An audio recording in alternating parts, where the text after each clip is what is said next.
అసలు ఆ సీన్ అయితే I couldn't able to control my laugh literally. యో guys, welcome to Bombay talkies.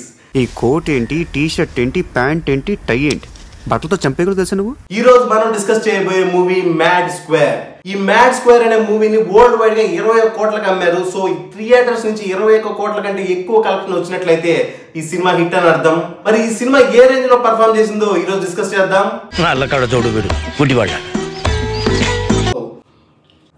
ముందుగా కథ విషయానికి వస్తే, మ్యాడ్ 1 లోని క్యారెక్టర్స్ అంతా వాళ్ళ కాలేజ్ లైఫ్ అయిపోయిన తర్వాత ఏం చేస్తున్నారు అనే పాయింట్ మీద కథ డిపెండ్ అయి ఉంటుంది. లడ్డు అనే క్యారెక్టర్ పెళ్లితో కథ స్టార్ట్ అవుతుంది. లడ్డు గారు మన మధ్యలో గారింటి పూజ. సరేరా లడ్డు. కానీ ఆ పెళ్లి లడ్డు ఎక్స్పెక్ట్ చేసిన విధానంగా జరగదు. ఆ పెళ్లిలో చాలా ఇన్సిడెంట్స్ జరుగుతాయి. ఆ ఇన్సిడెంట్స్ వల్ల హీరో గ్యాంగ్ అంతా గోవాకి వెళ్లాల్సి వస్తుంది. సో ఆ ఇన్సిడెంట్స్ ఏంటి, గోవాకి వెళ్ళాక హీరో గ్యాంగ్ కి ఏం జరిగింది, ఇలాంటి విషయాలనే మనం మూవీ స్క్రీన్ మీద చూసి తెలుసుకోవాల్సిందే.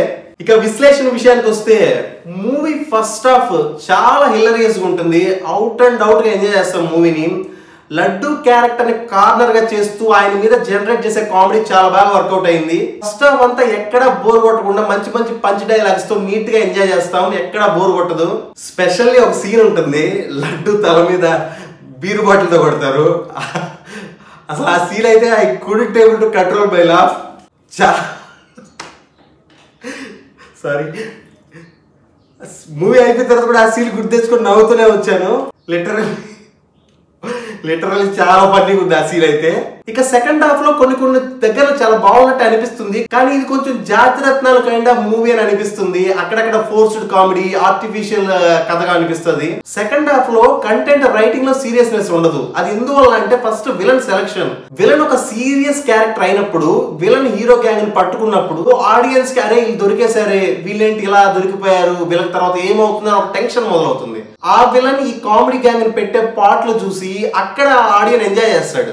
అలా కాకుండా విలన్ క్యారెక్టర్ కామెడీ క్యారెక్టర్ అయినప్పుడు ఆ విలన్ హీరోని పట్టుకున్న పెద్ద ఎక్సైట్మెంట్ ఉండదు. వాడు చంపేస్తానన్నా బెదిరించిన ఆడియన్స్ పెద్ద టెన్షన్ ఫీల్ అవ్వడు, ఒక్కలే అనుకుంటాడు.